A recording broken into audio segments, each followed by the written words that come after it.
Good evening on the news tonight.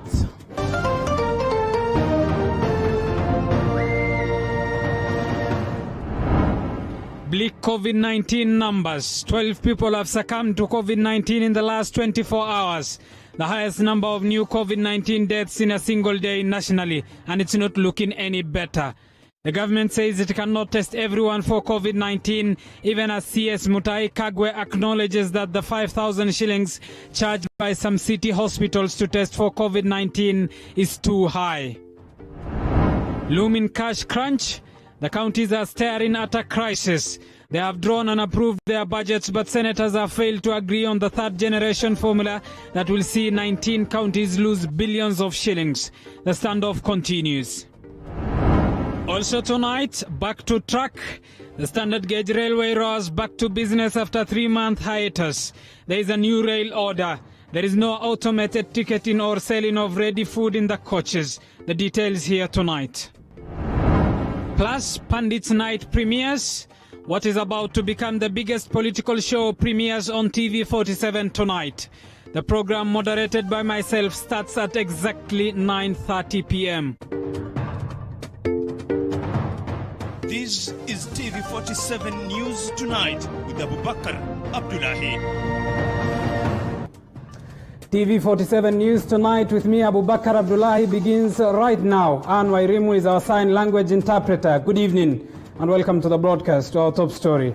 12 more people have died of COVID-19 as the numbers keep surging in the country. This even as the doctor who recently died of COVID-19 has been laid to rest in Bungoma. Muhammad Ali begins our broadcast tonight. The 12 cases reported today is the highest daily record to have ever been recorded in a single day. All the 12 cases were reported in Nairobi. Today, I'm also saddened to inform you that we have lost one of the higher numbers at 12. 12 patients have died as a result of COVID-19. All the 12 are here in Nairobi. 3 of the cases actually died at home. And the rest of them are in the various hospitals. The ministry says the country expects an increase in the number of daily cases. Thus, the government calling out on Kenyans not to relent on the containment measures. There is COVID-19. Even a little kid in the streets of Nairobi is now singing that they can get it. And you can get it. And we can all get it. Even small children. You listen, they'll be telling you. Nairobi recorded the highest number of COVID-19 cases, recording 147 cases out of the 189 new cases.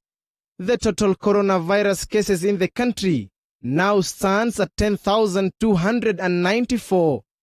Meanwhile, the first doctor to die in Kenya of COVID-19 has been buried in Bungoma County.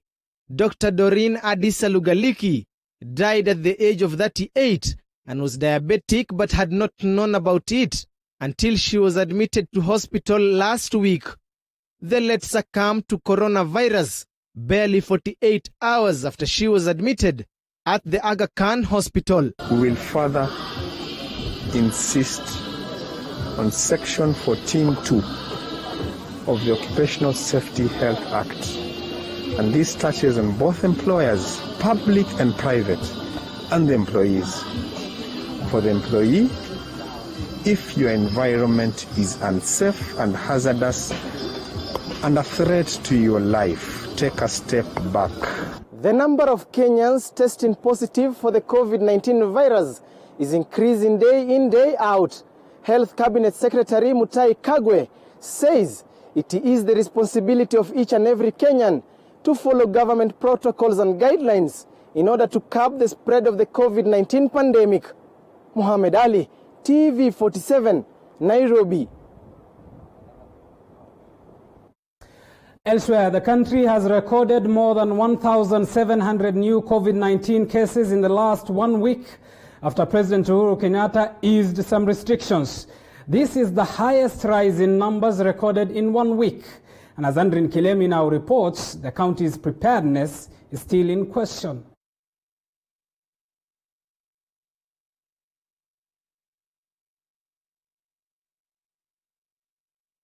All right, our reporter Andreen Kilemi is working on that story and should be on our way shortly.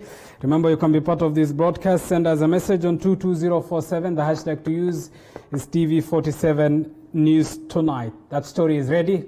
Let's have a look at it.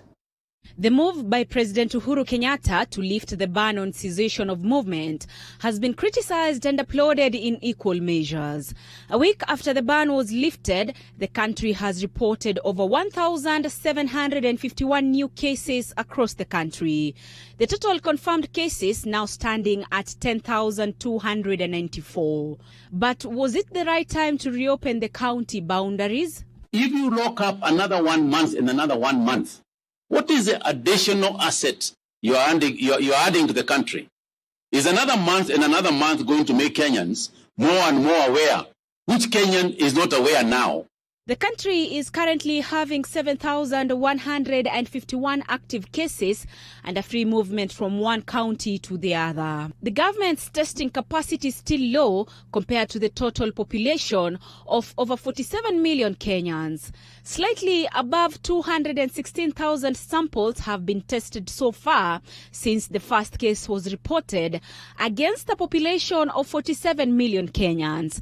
This is just 4.6% of the country's population. In Rwanda, a country with a population of 13 million, for example, the number of confirmed cases is standing way below 1,500 so far, after over 183,000 people were tested. Rwanda has recorded no deaths so far, while 684 recoveries have been recorded. Even nations, even countries have told us that they are in denial that there is COVID-19. There are some countries that actually declared there was nothing like COVID-19. But very big people there died. Let's look at Kenya, with a population of over 47 million Kenyans. Cumulative tests stands at 216,000, with 197 fatalities so far. And with the surging numbers, the country's health capacity is at test. There are only 442 ICU beds across the 47 counties and 10,000 isolation beds. Some counties have no single ICU bed, adding more question on the preparedness of the county governments. Samburu, Embu, Tana River and Elgeyo Marakwet counties are some of the counties with no single ICU bed, while some are reported to have no capacity to hold a patient in need for the ICU beds. And I want to confirm today, Bwana CS, that in Elgeyo Marakwet we have 5 ICU beds in our isolation center, and we are setting up additional 3. We have a total number of 11 ventilators. President Uhuru Kenyatta had ordered the counties to have at least 300 isolation bed capacity for every county. And with the surging numbers, the president has an option to revert to the earlier containment measures within 21 days after he lifted the ban on cessation of movement. Andreen Kilemi reporting for TV47.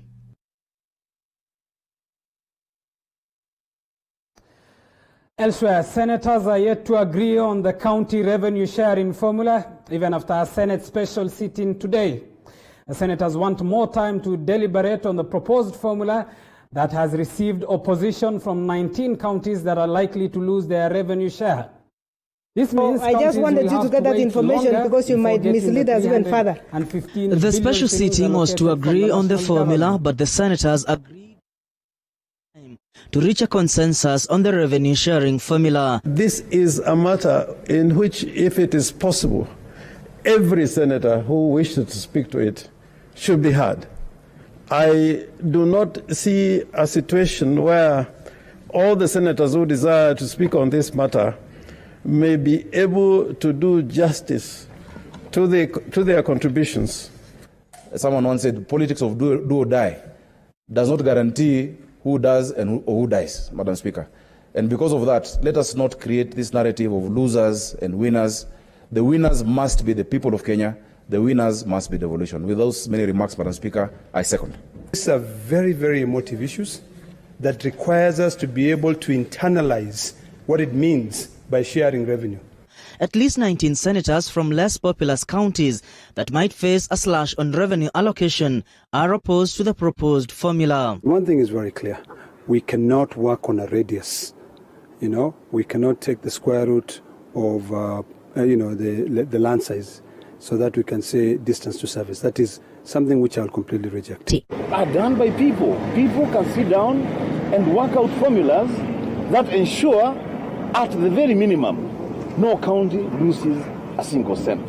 The third basis of revenue allocation proposes that 16% of the revenue be shared based on county services basic equal share at 20%, agriculture at 12%, and health at 20%. The 316.5 billion allocated to counties in the current financial year cannot be shared among the 47 devolved units. Today, we are here talking about Tharaka Nithi, Isiolo, Kilifi, Marsabit, Mandera, Makueni, and a few counties, including Kisii and Nyamira. The same sword that will be used to deny any county even a shilling of what it got last year can be the sword that will be used someday in future by a national government that hates devolution. Governors across the political divide have been raising sharp concerns over the delayed allocation to counties. Moving on, the government has denied claims that Kenyans have been paying up to 5,000 Kenya shillings for COVID-19 tests. This comes following numerous complaints about high cost of testing, as Mumbi Chege now reports. It is now 2 months since the government kicked off mass testing in the country, a testing that was targeted in estates such as Kawangwere, Kibera, Eastleigh and Old Town in Mombasa after they were marked as the hotspots for the coronavirus. However, Kenyans have been complaining of high costs of testing in hospitals. Kenyatta National Hospitals has been accused of charging at least 5,000 shillings per test. I think the correct position is this. When we pick people, particularly when we are doing targeted testing, we don't charge anything.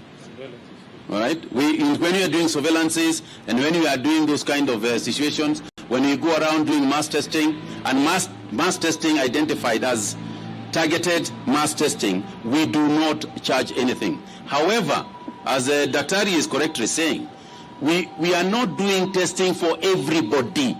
We don't just go to the streets and start testing around. We test because there is some reason why that area, should be focused and tested. Since the first case of COVID-19 was reported in the country, Kenya has been receiving funds locally and internationally. The World Bank has so far released more than 10 billion shillings to help combat the COVID-19 virus in the country. The European Union has also pumped more than 16.2 billion, while Chinese billionaire Jack Ma donated 25,000 testing kits to help the government scale up testing for coronavirus. About the charges, when you are picked from the county, we are still charging 1,000. But we had put a program for hoteliers. That's what we were charging the charges we said. There are private labs that are testing, and we have urged them that 5,000 shillings is way too much money, to test, to charge people on testing. So the truth of the matter is that we are not charging ourselves. 1,000 shillings is when people go to those government hospitals and present themselves, not because they have been identified as sick, but because for whatever reason they feel that they should be tested. So far, a total of 216,242 samples have been tested. The Council of Governors now calling on the government to devolve coronavirus testing. Mumbi Chege, TV47. Elsewhere, ODM leader Raila Odinga is reported to have jetted back into the country last night. Sources indicate that Raila made a quick return to avoid attracting mammoth crowd that would have breached the government's directive on COVID-19. Raila will now be working from home for the next 2 weeks. Last week, Mombasa Governor Ali Hassan Joho and Suna East MP Junaid Mohammed paid a visit to him in Dubai.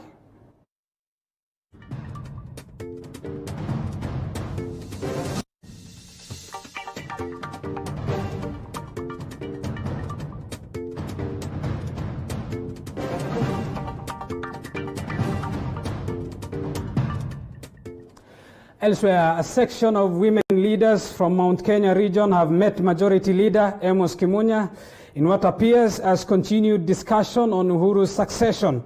The meeting coming a few days after a similar meeting was held. Eli Logova now reports.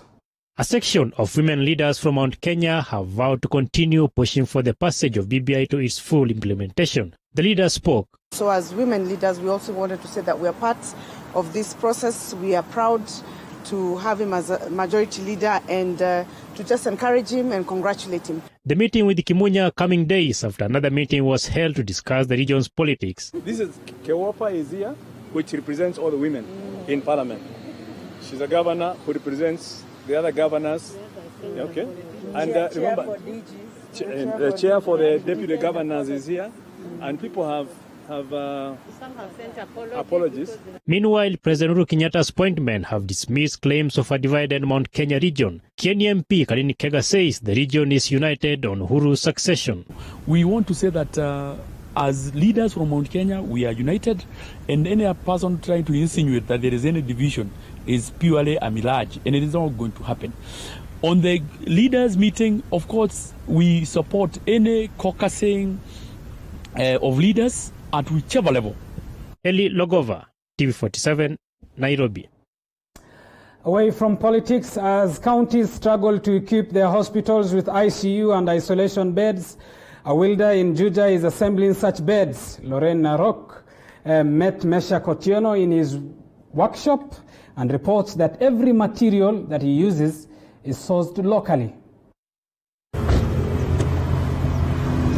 He resides in Juja Town, Kiambu County. Little-known Meshach Otieno, who is not just an ordinary welder. His prowess being assembling metal pieces one by one to make hospital beds. To Meshach, the thought of having the skill as a business was never close to his mind at first. Meshach has a team behind the success of every bed made before selling it at a cost of 25,000 shillings. He sources majority of his materials locally, especially from Gikomba market. Kuna ile kutaka ile chuma mzuri, tunaenda huko sehemu za Gikomba. Kuna place huko na ile kitu iko kubwa, huko ndo tutapata ile quality ile mzuri. Ile hata tukikunja hiyo curved vile inakaa hivyo haiwezi katika, sababu hiyo curved inataka ile chuma ile iko heavy. Alafu zile vitu zimebaki, bado mattress, bado hizo materials za leather, bado tunatoka Gikomba. The business, however, has faced both sides of the coin, with shortcomings such as flippant clients coming his way. Watu wengi wanakuja uwatengenezee, lakini unapata kuna wale mpaka wanakuja na wako serious. Hiyo ndio changamoto kubwa. Changamoto cha pili ni ile unapata unaanza kazi na materials kupata inakuwa ni shida. Lazima utumie kutembea huku na huku. Joseph Moi, a resident of Juja, has witnessed his expertise. Kijana jasili amefanya kazi hii kwa muda mrefu, anatengeza vitu mingi maalum sana. Kwa hivyo mimi naona anaweza hii kazi kwa vile ana maarifa ya kutosha. Na vile alianza kutengeza hiki kitu, alianza tu hivi bila kujua ni cha nini. Alikuwa anajaribu tu kama zile design ameona kwa hospitali. Lakini kwa sasa inaonekana ina manufaa kubwa. And his advice to the youth: usingoje tupate kazi kwa maofisi. Kitu muhimu sana, saa zile umekaa kwako ama saa zile umelala, hebu fikiria ile kitu unaweza fanya, ile inaweza inua kijana mwenzako, sababu wewe ukitoka unaweza ajiri vijana wengi kama wewe utatengeneza kazi yako. Necessity is the mother of all inventions, and in a world filled with creatives, this man Meshach Otieno is making a kill by innovating affordable hospital beds, which to him and his clients are a gem to be cherished. Reporting for TV47 from Juja constituency, Kiambu County, my name is Nanok Lauren. Thank you, Lorraine Nanok, for that report. Made in Kenya, by Kenya, and hence build Kenya. 17 minutes past the hour, you are watching TV47 News Tonight with me, Abubakar Abdullahi. Time for us to take a short break. We still have a lot lined up for you. We'll be back after this break. Stay tuned.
Welcome back to TV47 News Tonight with me, Abu Bakar Abdullahi. Thank you for choosing to stay with us. Let's get to more news.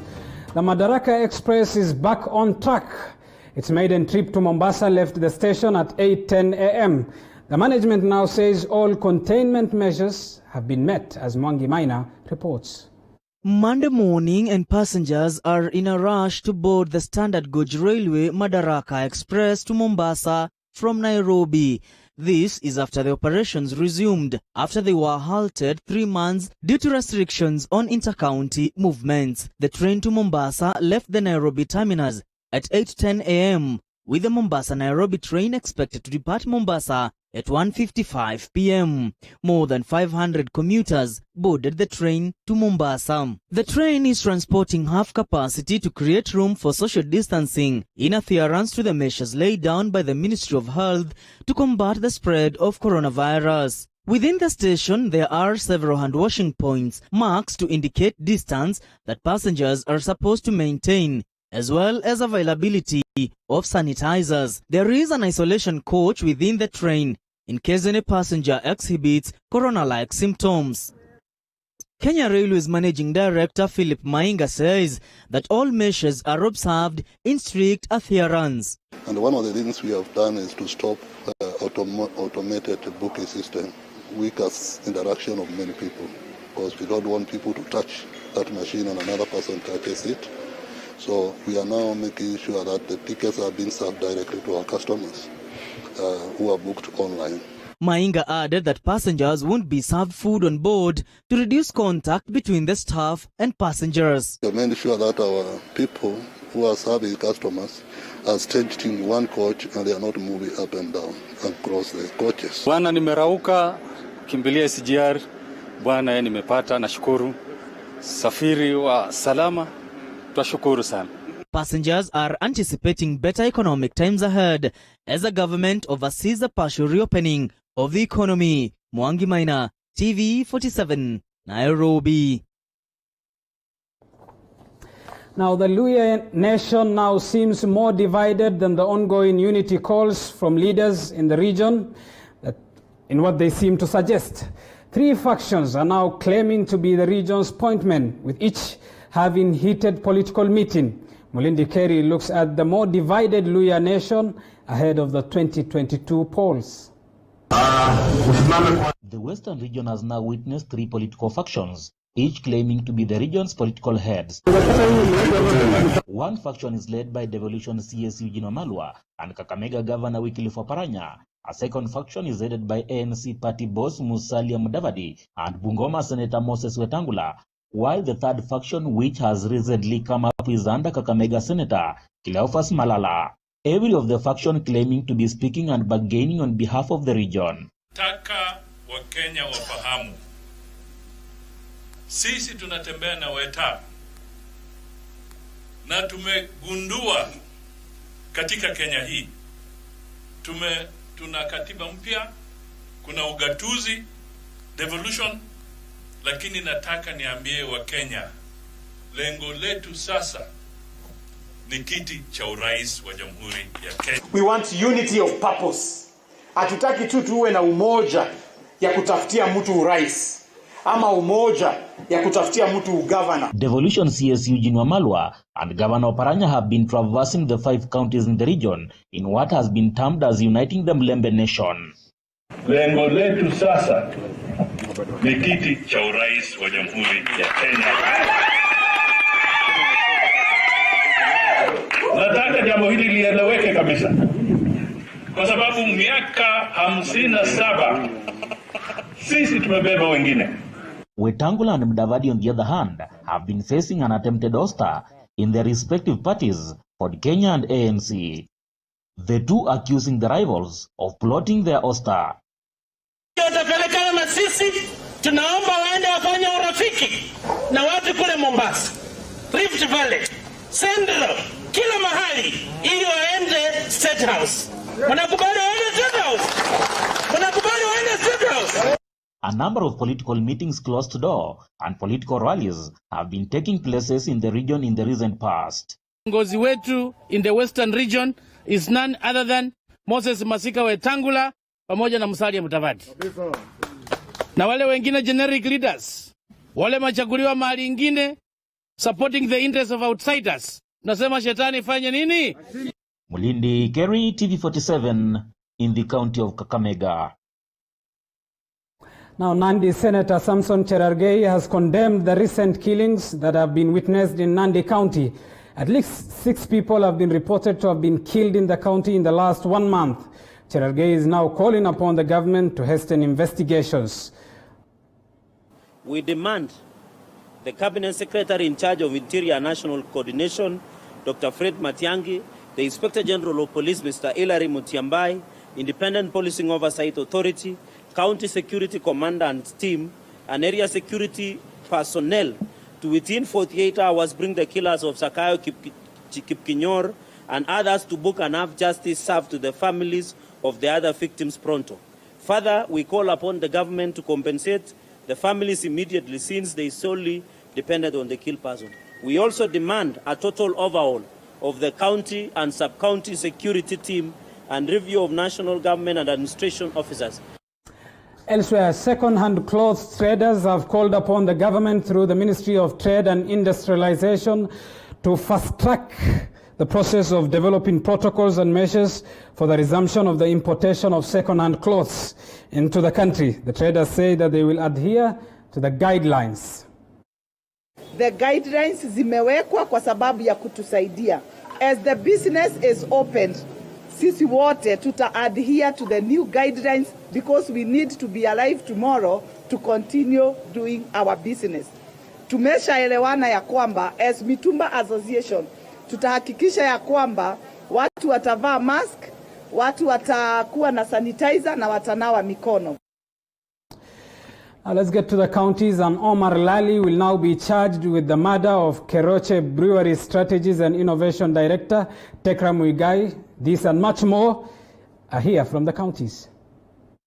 In other sad news, a young couple has allegedly committed suicide in Machakos County. The lovers' bodies were taken to Kenyatta Hospital in Machakos County. The 2 young lovers had been found dead in Kaumoni Village, Matungulu Sub-County, Machakos County. Initial investigations indicating that the 2 committed suicide after ropes were found hanging around their necks from the roof. The 2 had traveled from Kayole in Nairobi on Friday before the incident occurred. The bodies were taken to Kangundo Hospital as investigations commence. And from the courts, the High Court has temporarily stopped the case facing former Nairobi Governor Evans Kidero. Kidero, alongside 10 other people, were facing a 58 million forgery case against them. Elsewhere, Omar Lali, boyfriend to the late Tekra Muigai, has been charged with murder at the Lamu Law Courts. Lali will be arraigned at the Gasen Law Courts on Tuesday this week. And in Nakuru County, the county government of Nakuru has engaged artists to educate the community on matters COVID-19. We thought that we can engage them to bring out messages of corona, ways of preventing corona, ways of conquering this corona. And in that, we were looking at 1, engaging them, 2, creating jobs for them, and also training everyone, or bringing it out, the message that everyone can use their talents to do something towards this pandemic. And on to Makueni, commercial sex workers will be among the beneficiaries of Kazi Mtaani initiative that was started today. Pia wako vulnerable katika maisha. Mfano, single mothers. Na hata kuna sekta ambaye si aibu kusema, haina aibu kwa sababu lazima wanaheshimika kama professionals. Wale tunasema commercial sex workers. Wakati unajua hakuna mambo ya kukaribiana, Kwa hivyo maisha mpaka While detectives in Nyeri are investigating allegations of bribery in hiring of youths under the initiative that aims to ensure hundreds of young people are employed during this COVID-19 pandemic. Immaculate Oma, TV47. Let's get to the world of sports now, and Manchester City has